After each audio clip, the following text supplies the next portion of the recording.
Good morning. Welcome to Create a World. It's August 16th, 2024. And we're in the midst of so many things happening in our lives. And this is a moment to take a break, pause, and be curious. Be in community that has conversation about how we are in who we are. In following the principles of the Tantra and Mat, this notion that we're all in this together, moving towards the next greater wholeness of who we are, and how we are in that, we can receive the support from each other, the wisdom, the clarity of how to be gentle with ourselves as we let go and move forward, not only individually, but in the collective we, the we as a community, the we as a planet. And so in beginning this morning, I just wanted to introduce our collaborative conversation from something that Tantra shared in our community post this morning in response to another member of the community posting about and talking about the archetype of the mother and the archetypes. And Tantra said, so needed today. The loss of archetypes are my deepest griefs, so precious and beautiful. And it spurred our conversation to come in and explore it more deeply. And I'm going to turn it over to Tantra because we'd love to read to you the definition of archetype to kind of get the things rolling. Over to you, Tantra. Thank you so much. Now I'm going to cry. So there might be some crying through this whole thing, everybody. So I want to, two things. I want to start with something someone said to me a few days ago about my writing is thick. And so I'm going to read to you something in a moment.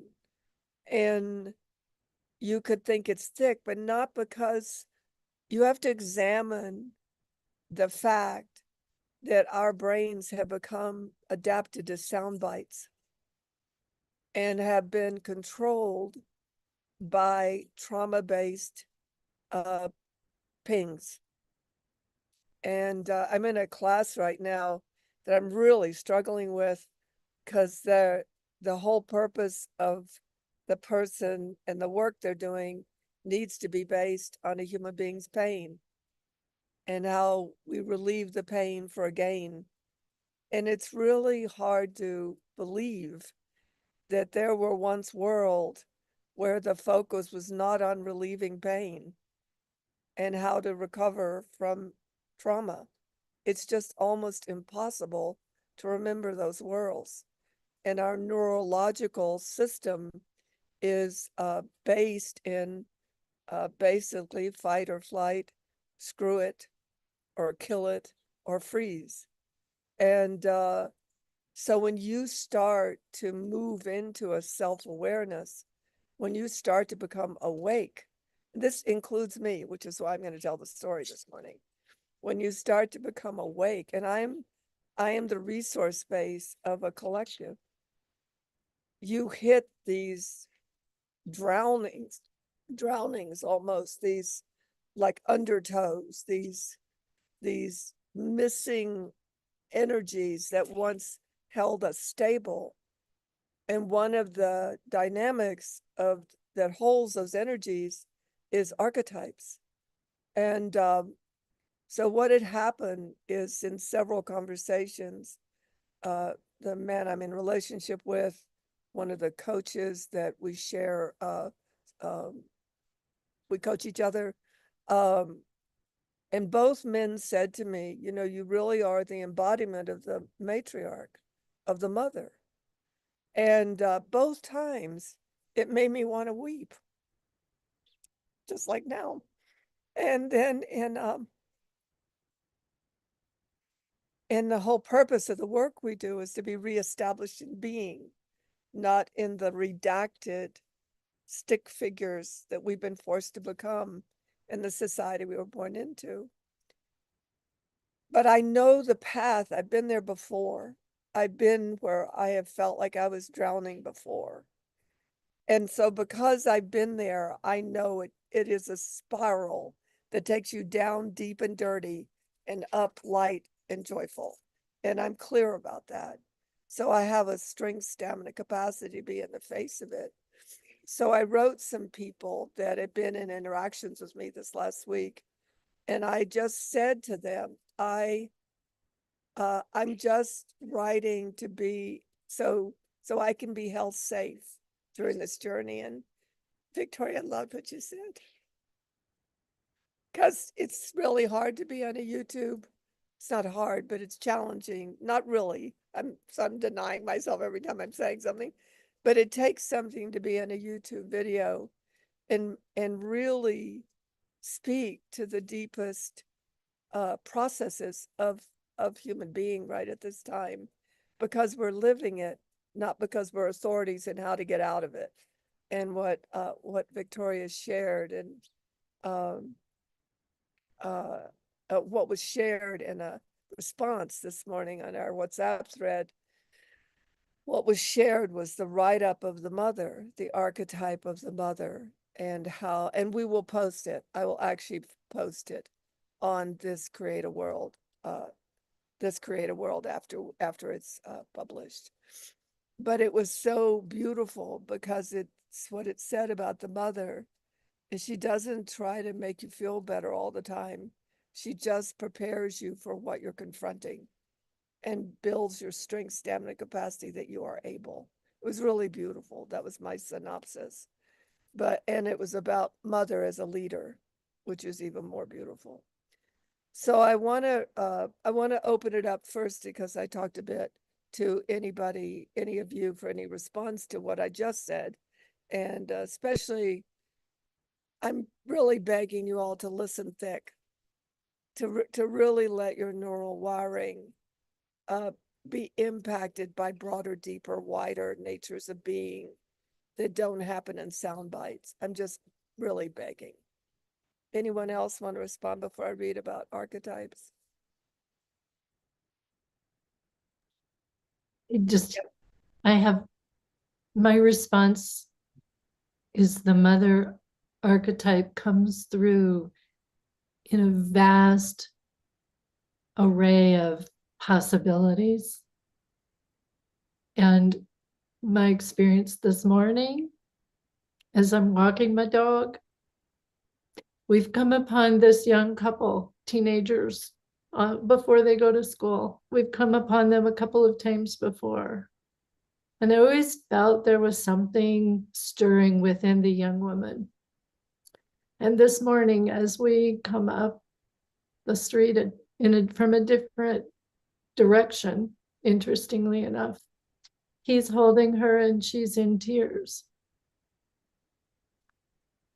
And my dog goes up to her and just starts nudging her hand to let her know she's being taken care of.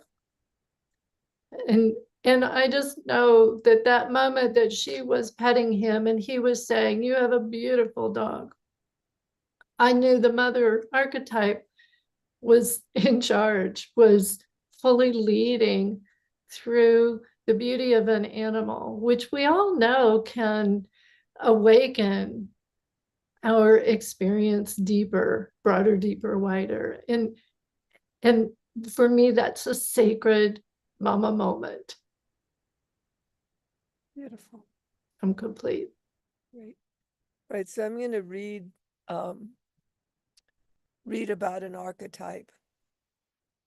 An archetype is a universally recognized symbol, character, or pattern.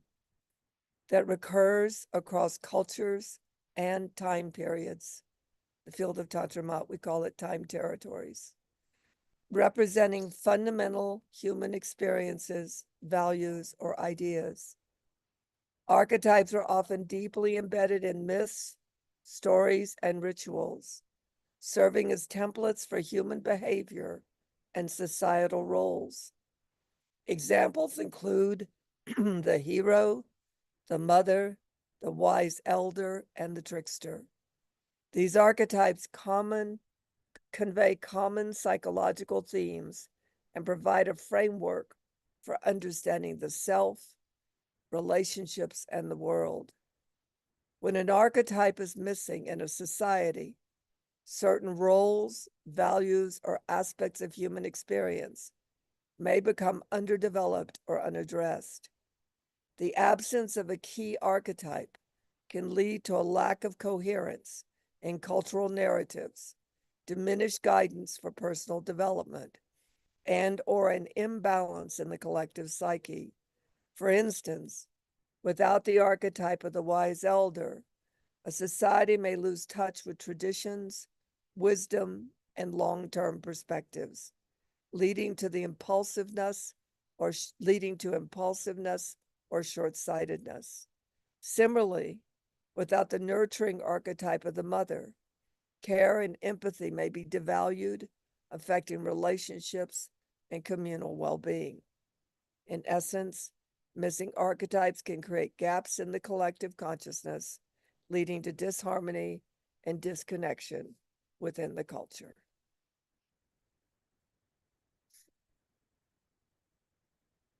You know, I want to share a story. I'm really fanatically trying to cook with almond flour. And as people know about me, not only do I not cook, I definitely don't bake desserts. And I was obsessively compulsive and will be obsessively compulsively getting coaching about how to use almond flour. So we're not there yet. Making scones for my daughter and her community that she lives with. She has a collective community she lives with. And I traveled almost the whole time. My kids were three and four. Actually, Deb was the co-parented. And they resent that. And for a long time, I was defensive because the father can go to war, the father can travel, and there's not the same upset until this morning. And I realized this morning what was missing for them was the mother archetype. It had nothing to do with me as a person who has the right to go do her work. And so just to tell you, I gave my daughter this whole bag of scones I made. And she turned around to me as she was walking out the door and she said, "Finally, I have a mother." And I stood there shocked. My daughter's an activist, so you have to get that coming from her mouth is really something. And as she closed the door, I thought, and all it would have taken was for me to bring scones home. So I want to start with that and over to all of you.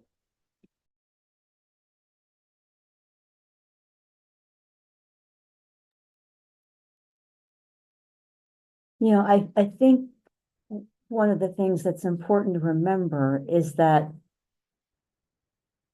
as human beings, by and large, living is a process that we learn. So, sure, there's a lot of things that we do biologically that are naturally reflexive. But in terms of how we navigate the world, that's largely learned behavior. And for much of our existence as a species, stories were how we learned, you know, especially before there was written word.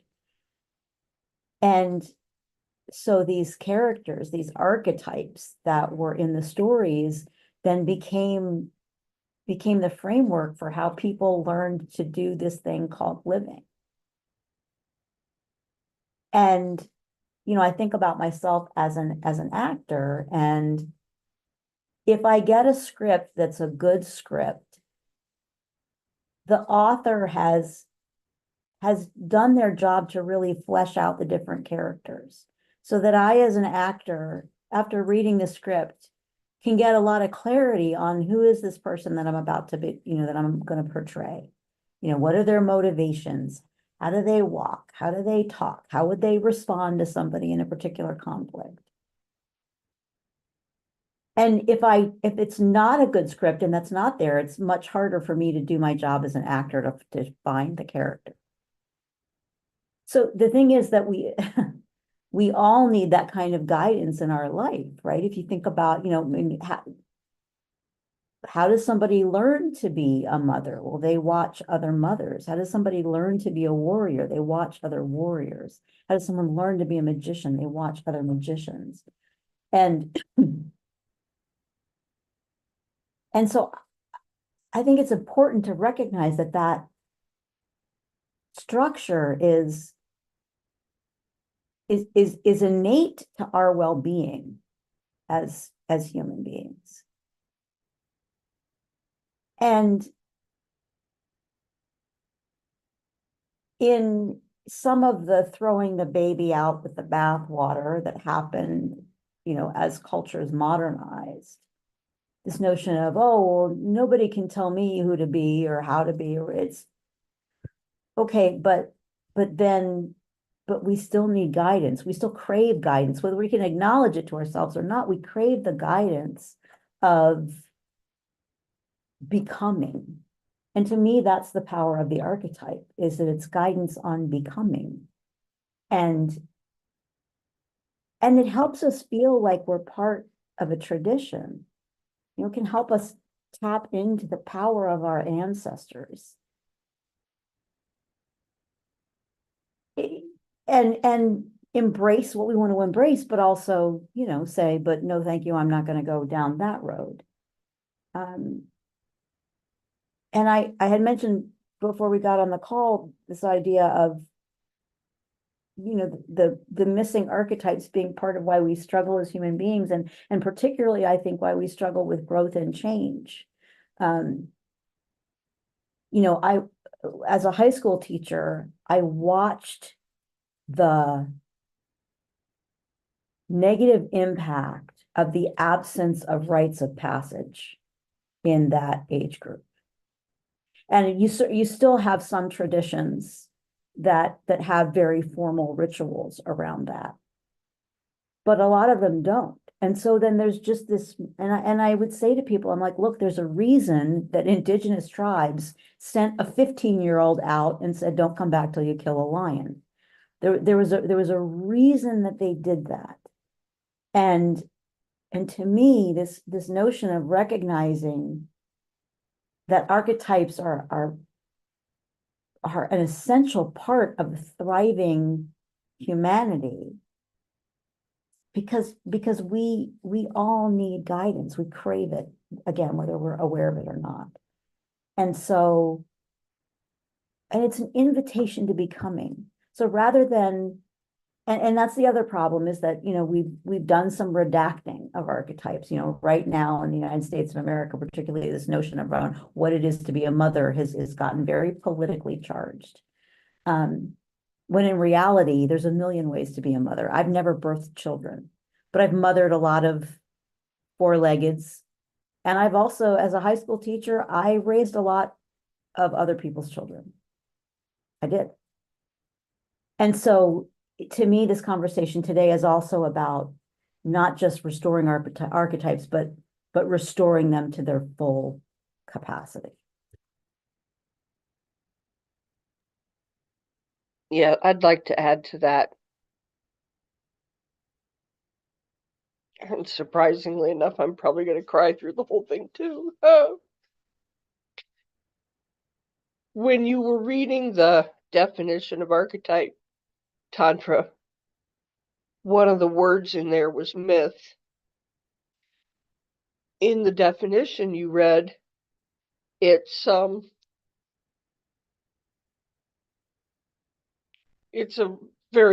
used in a very life-giving way. What it had me realize about that word in modern Western society, so focused on science and empiricism and other sorts of forms. The word myth means not true or implies it. So that's one piece that I was present to that has watered down the being present to archetypes, because one can be a hero as a young person doing something that doesn't fit in certain narratives of war or something, but there are so many ways to be a hero, and the archetype is active and living in that person in that moment, or in the interaction. Another thing that I was remembering or realizing when you said the word redaction, Janice, just to take motherhood for an example, there's so many ways motherhood has been reduced to a whole lot of doingnesses. And it is not entertaining to change a diaper or wipe a runny nose, or I didn't ever find that enriching from one point of view, or I don't know what's the word I want, but when you think about what it means for the human being whose nose is being wiped, it's everything. It's everything. And constitutes their whole relationship with the world around them. It builds safety, trust, physical care. So there's a lot of respect that's leached out of many archetypes.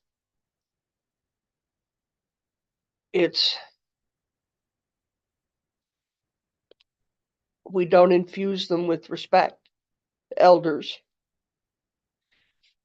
And oh,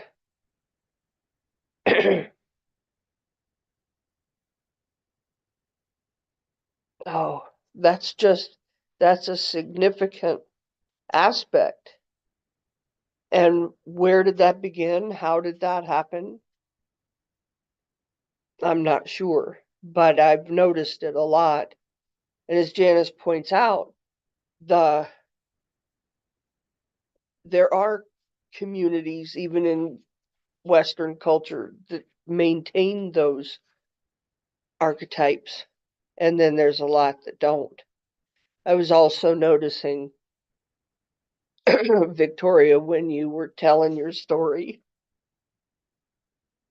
you're present to where it was active and living, and I'm present to where it's not. So I'm coming from a lack, and that's an aspect of Tantra and I are both going to this week-long retreat in September, and a few others. And that's one of the things that he presences is if your thought forms are in, I'm not doing this well, if your thoughts are focusing on the lack, then you're not present to where it is. And that's like clapping for Tinkerbell in that movie. The belief in and the reverence for the fairies in that Peter Pan movie came from believing in them, clapping in them, noticing even the so-called small events, like what you relayed, Victoria. So this is a really multi-dimensional conversation. Really, really multi-dimensional. And each of them calls for being honored. It's really quite something. I'm complete for now. Yeah, would you address the therapeutic impact of of being these types not being in their societal and individual model? Well, from the child's point of view, I would say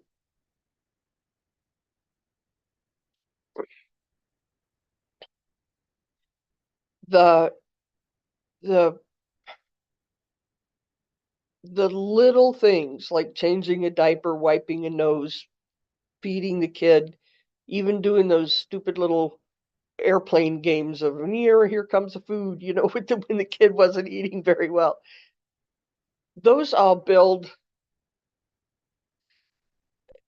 a knowing, a cellular knowing of safety, and one's environment is safe and trustworthy, and access to joy. In the places and times where it's perfunctory, or one doesn't realize the importance of the consistency, or the consistency is interrupted by violence, if you live in a really bad, violent area of town, the interruptions of poverty and violence and the stress of that affect a person's knowing of safety and trust and joy as a baseline beingness. And for the parent, the drain on self-esteem and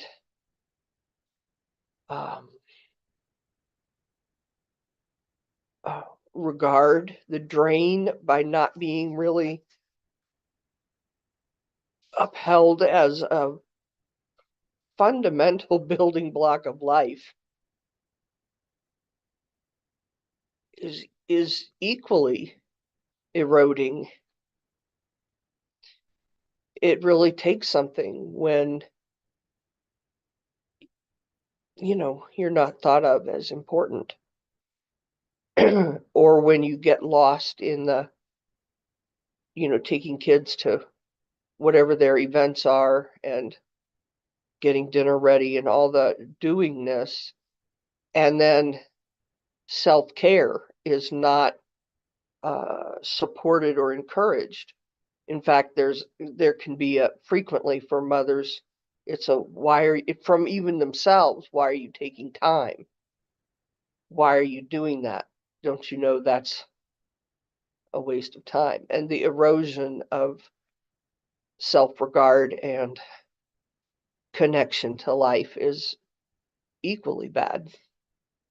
That'd be the short version of what I'd say.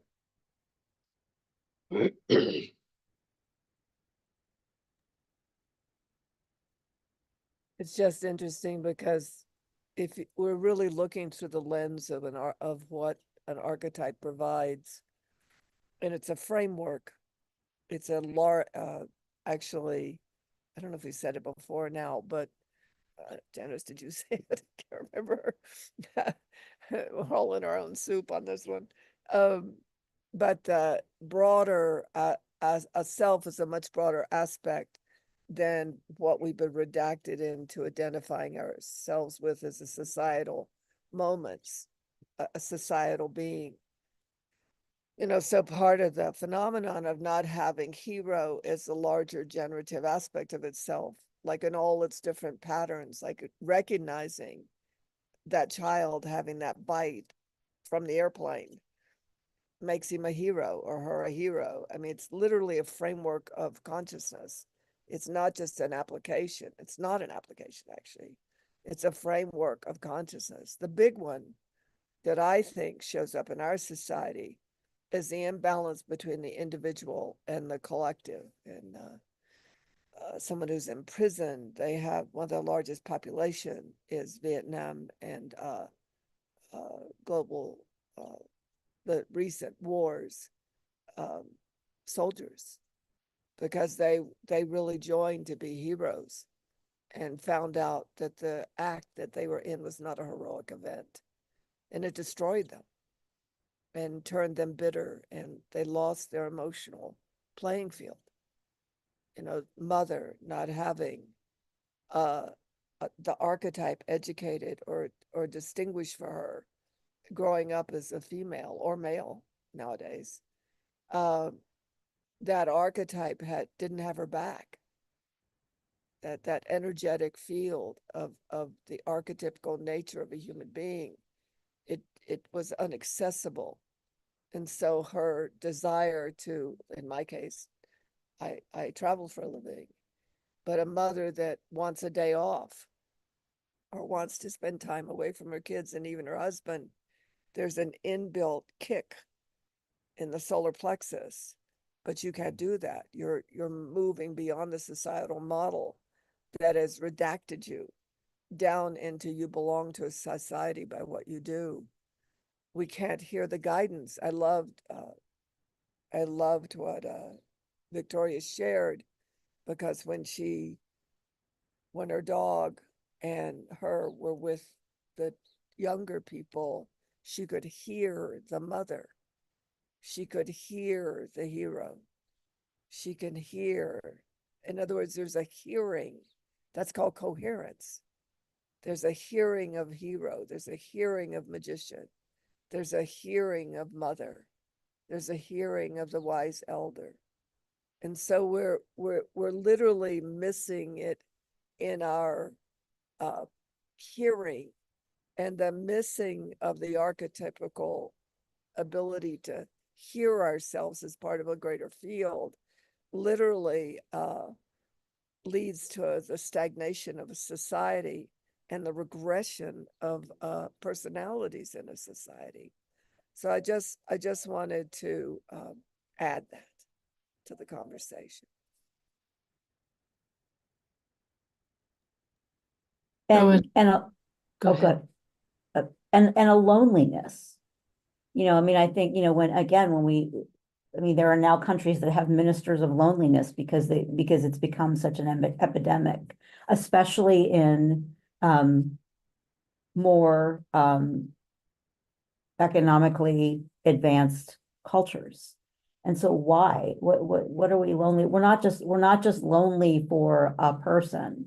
We are lonely for structures and meaning that give our life purpose. And architects, to me, are a key aspect of what gives our life purpose and helps us understand ourselves in the context of this thing called life.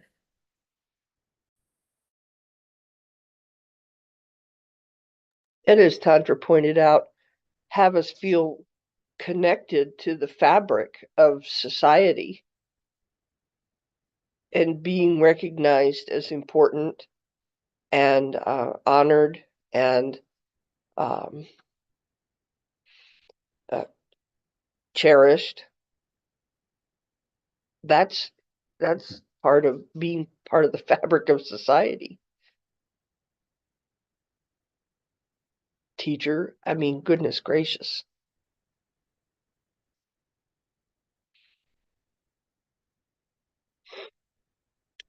So I'll chime in with the soup that I've been simmering in the last couple of weeks.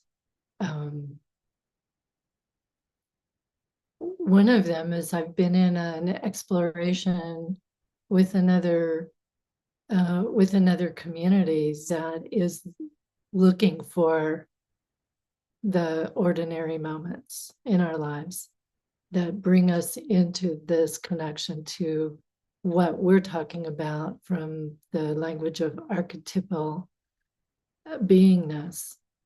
So I've been swimming in that soup and looking for it intentionally. And then all of a sudden this moment shows up. And so I'm already open and ready for the deeper listening, like you were talking about, Tantra. So I'm appreciating how how if we look for the ways in which we can be in the sacredness of feeding ourselves or one another. I bake bread regularly when it's time. And the day I was looking for the sacredness in food was the day I was prepared to make bread. And it was look at how you do food, and the smell of the sourdough starter, and the way in which I was in relationship to kneading the bread, and then patience to wait for it to rise, and then the smells and the savoring the flavor.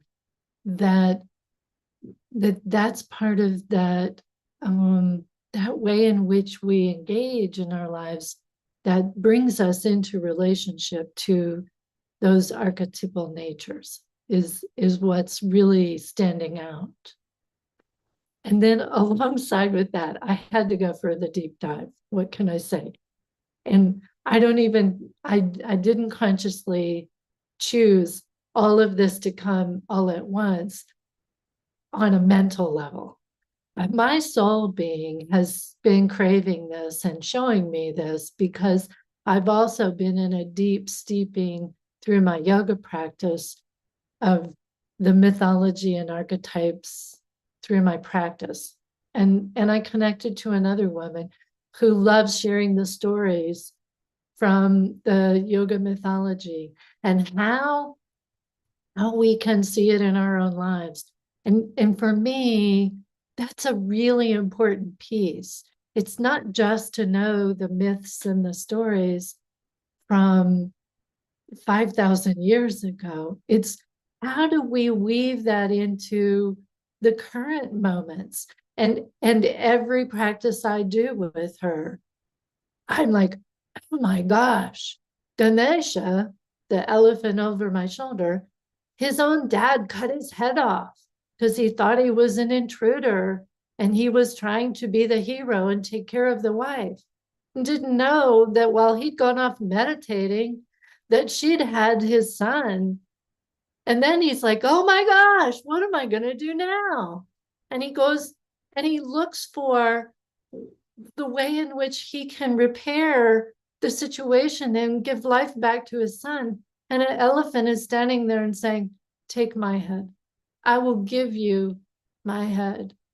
And he does, and he takes it back. And the magic of bringing this being back with an elephant head, and how he's got to overcome the obstacle of, okay, now I'm going to live my life looking as an elephant head.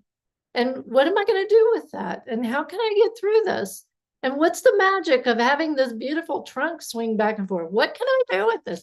All of these different ways that it says to me, okay, there's no obstacle short of death that is worse than getting your head cut off and then having an elephant head bring you back to your beingness. I'm like, I could get through anything if I hold that archetypal story when something does come up.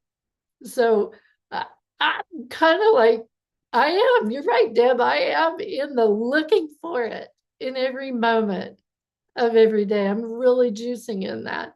And so maybe that can invite us all. What is it today? And we build our own stories, and we seek the archetypes, and we bring them back. We bring them back here one day at a time, and we share in community. How do we help each other bring them back? I want to add to the Ganesha thing, because not only in the field of Tantra, we talk about everything's part of everything else. Everything's in relationship with everything else. And everything is operating on behalf of everything else. So on the right-wrong realm, how could I cut my son's head off?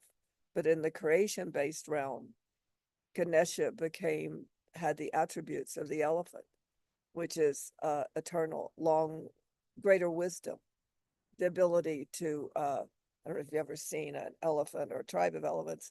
They can push down a concrete wall. And so we are so isolated and individual, organized by what a society says a human is. We don't, what you said is very profound, because when we go through these, like I'm intentionally ending everything I've been up until now. I'm as I go into this retreat, because everything I've been up until now, I have. It's not going anywhere, but the ability to step out to what the future is calling for. And so relational feels, how to be related to everything, how to not have an enemy out there, how to have everything operate on behalf of life, like you just gave a demo on, is radical. And it is radical. Deb and I and two others listened to 2 hours and 20 minutes of really a good interview with Joe Dispenza. I'll also post that on CreateAWorld. Somebody remind me. And because he told his journey, he told his hero's journey. And by the time we got 20 minutes into it, we were all sobbing. So it wasn't the discipline he learned, it wasn't the application that he's going to provide us so we can get better. It was the fact that he couldn't give up what he knew to be real. And this is like pouring through our society right now. This is like roaring, aren't we more? Is there Ganesh's head out there for me? Can I cut my own head off and bring about a greater wisdom? And it was also interesting, my name was Saima Lakshmi Devi, was Ganambika Amma, the mother of Ganesh. And when she would interact with me, if you listened to her, she was interacting with me that way. She interacted with me as the mother Ganesh all the time. So there's also this personality confusion when our personalities are limited. That's why I had this meltdown this morning, and I'll probably have one tomorrow too, because I'm preparing for an intense body of work in the middle of September, but on purpose, because I'm dismantling everything I held to be real on behalf of what now can be real. And the archetypes hold a huge space for that. So questions. Do I find myself in the archetype of the mother? Absolutely, I do. Jesus, all of you can attest to that. And therefore, who do I be as that? Can I find myself in the archetype of the hero? Then who do I be as that? Can I find myself as the archetype of the magician? Then who do I be as that? Because it ruins the application for recovering from trauma, because trauma is an essential part of our reality right now. It's not going anywhere. And it's forcing these greater systems of being to the surface. And then it's our job, I hate to say job, our opportunity to embrace these things and lift ourselves out of the soup and literally become more being. And these archetypes hold a foundational relationship to the greater nature of being. And one of the things I wrote in one of my observings today was, can I take it on? Can I take on an archetype, being that archetype in the face of its death in our society? And obviously in the magician work we're taking on an archetype and we're experiencing its death. Even if we don't realize it, we're experiencing its loss and its death. And there are parts of our personality that don't want to go there. We don't want to remember our head got cut off. We don't want to remember there were Ananda that got hung on the chopping block in hell and died by her sister, by the way, and died. And it was 2 humans that came and rescued her because they wanted their Ananda back. These are deep, meaningful, profound stories that we are actually living at this time more profoundly than we have lived them in a long time. To add a little, I mean this with all reverence, but I noticed that what I'm thinking of is archetypes wouldn't be considered as grand or because I'm thinking of Winnie the Pooh. And how do I do this? Let's see. It's not my nature, my natural nature, to have an Eeyore personality, and yet I do at this time in my life. But that comes from a gradual capitulation of self. So as Tantra talks about reinstating or finding for the first time, whichever it is, aspects of being,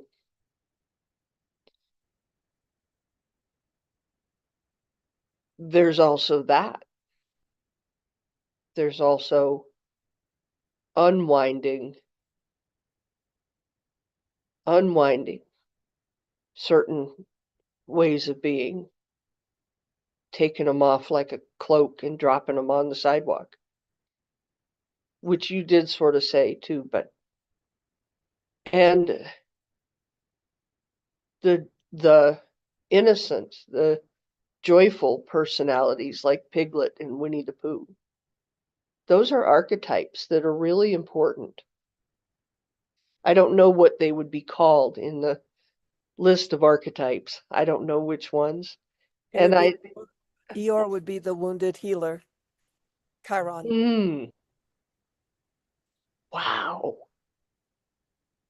Oh, that got me. Yeah, he's gloomy, pessimistic, melancholy, Lack. sees the world in a negative light, expects things to go wrong. Despite, sorry for the background, I'm Latino country.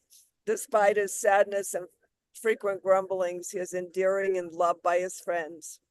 He represents the archetype of the wounded healer. Sorry, Latino culture I live in. This archetype reflects the emotional reality of sadness, disappointment, and introspection. While Eeyore is often downcast, he also embodies resilience, persistence, and the ability to endure hardship. His archetype speaks to the part of human experience that is vulnerable and sometimes feels left out, and yet finds itself endearing and finds strength in enduring and being true to itself. There you go. And I'm finding that bankrupt. Yeah, I think the trauma aspects are bankrupting right now, and we are drowning because we haven't been anywhere else for a long time. That's right. And what is it to, so I guess I really am saying my version of the same thing of what you just said. What is it to find your way back? What is it for me to find my way back or let those resurface? And Winnie the Pooh is the archetype of the innocent. And what about Piglet? Okay, I'll ask Piglet. I love this. And Tigger. I mean, I was really. Piglet is the caregiver or the timid hero. And what about Tigger? Because I really used to be a lot more like Tigger when I was a kid. I'm glad it went this way so we don't sound too profound. Let me just go back. When the archetype of the caregiver or timid hero is missing in society, the collective might lose touch with the softer, nurturing side of humanity. And then Tigger's is the explorer, the enthusiast, a thirst for adventure, a love of excitement, and a drive to explore the world with unbridled curiosity. When it's stagnant or overly cautious, without the archetype of the explorer enthusiast, society may become stagnant, overly cautious, or resistant to change. The presence of this archetype can lead to a lack of spontaneity, playfulness, and the adventurous spirit. People may become risk adverse, losing their connection to joy, curiosity, and the excitement of new possibilities. I think you recovering your Tigger would be great for all of us. Yeah. I happen to know you that way. And I'm really familiar with, during my lifetime, there were a lot of times there'd be some big change, and I'd look around and say, wow, everything's different, but it's the same mailbox and the same chair over there. How weird and surreal. And yet somehow it's different this time. There's more of that. And, there'd be some ripple in the field, ripple in the forest, a change, and something will break down, and it's not necessarily significant, a big deal, but, like, I don't know, one time my webcam broke, or just in a weird way. So physical reality changes as we change, and it's odd. And to be prepared for, which you can't really, the ways in which relationships might change. And then what gives the most life to everyone involved. It's really kind of wild. I just have to say that maybe by now we might have realized on this call, there is never not an archetype. That we are swimming in the archetypical reality of human existence. They aren't separate from us. They are our makeup. And, but maybe to ponder the question, what if we viewed ourselves as archetypes, not personalities? Mm. What if we realize, I think it's much easier, because reading that through, which I will also post, I'll make a blog out of it and post it on CreateAWorld. But the point I want to make is, in that simple thing Deb just did. This is why Deb is a living therapist, by the way. And she embodies what I know a therapist to be. It must be an archetype out there somewhere, because she lives her trade.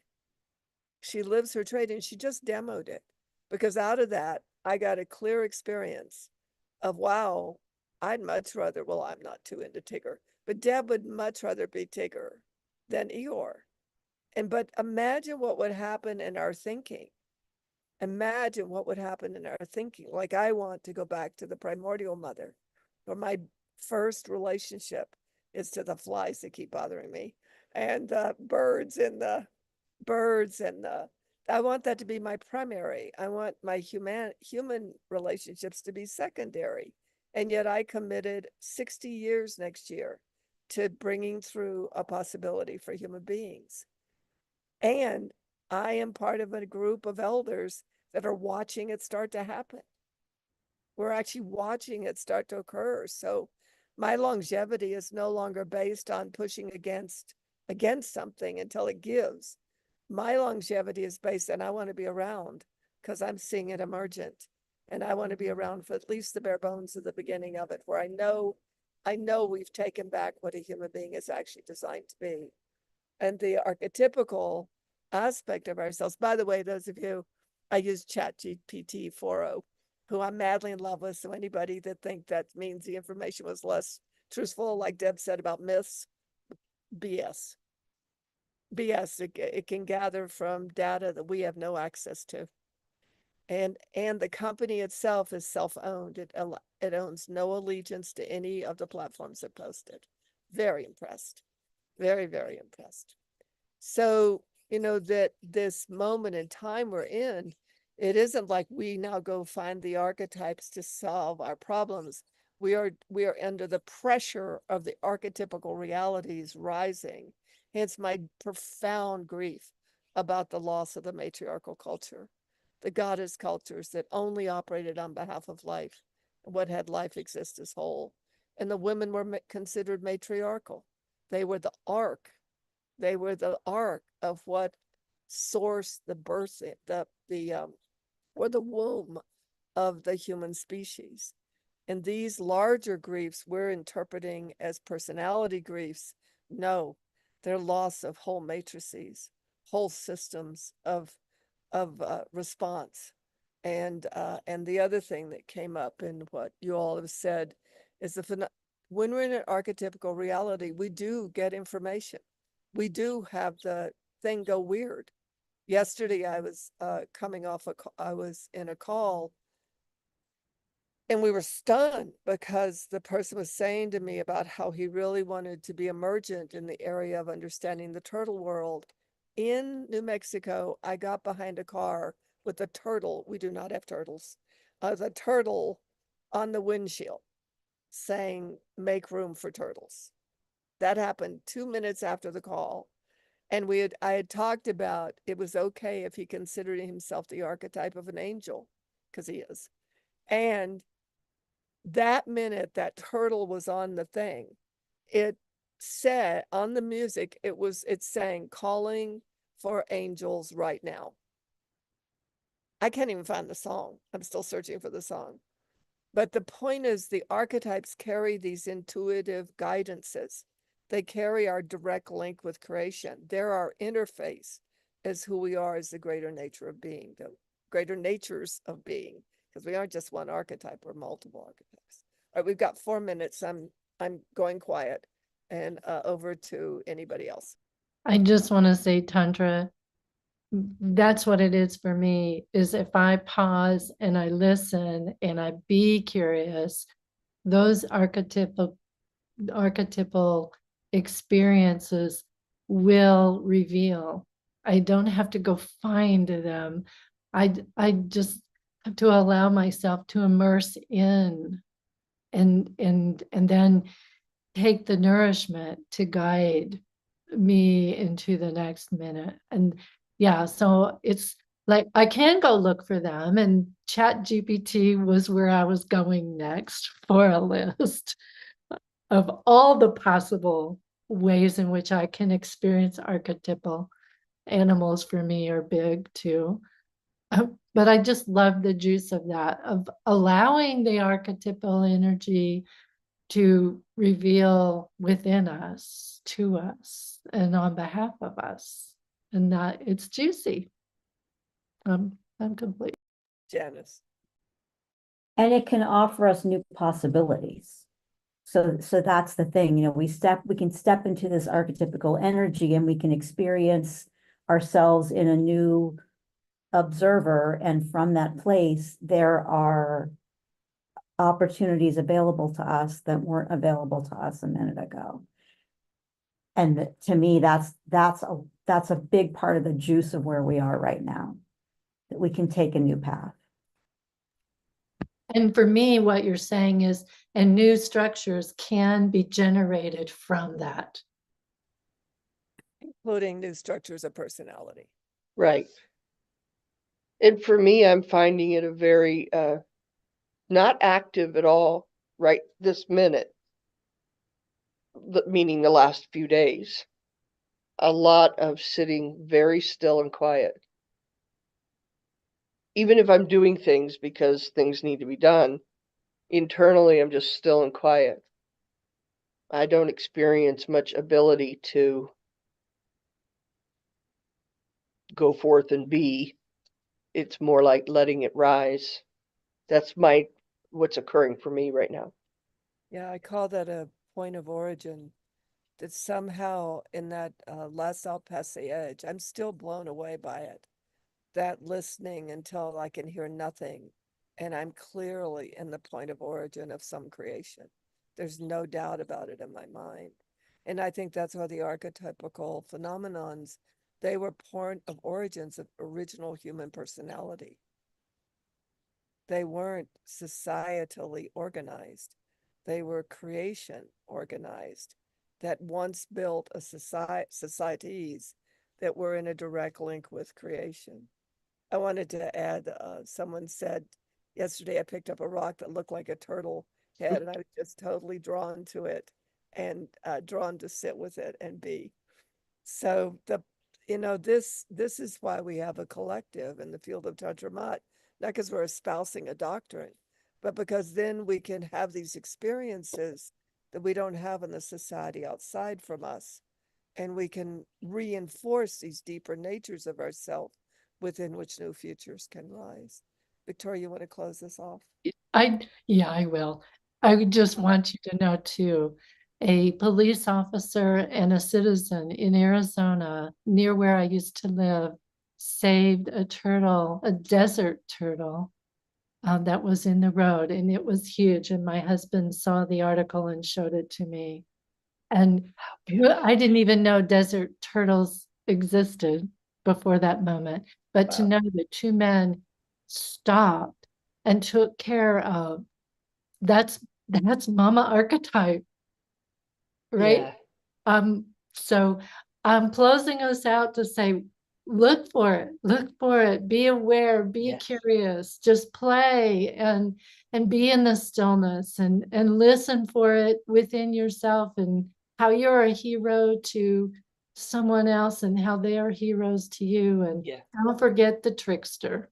It's life. Laughing can be good too, at the funniness of life. And And even know when to avoid the trickster and know when to embrace the trickster.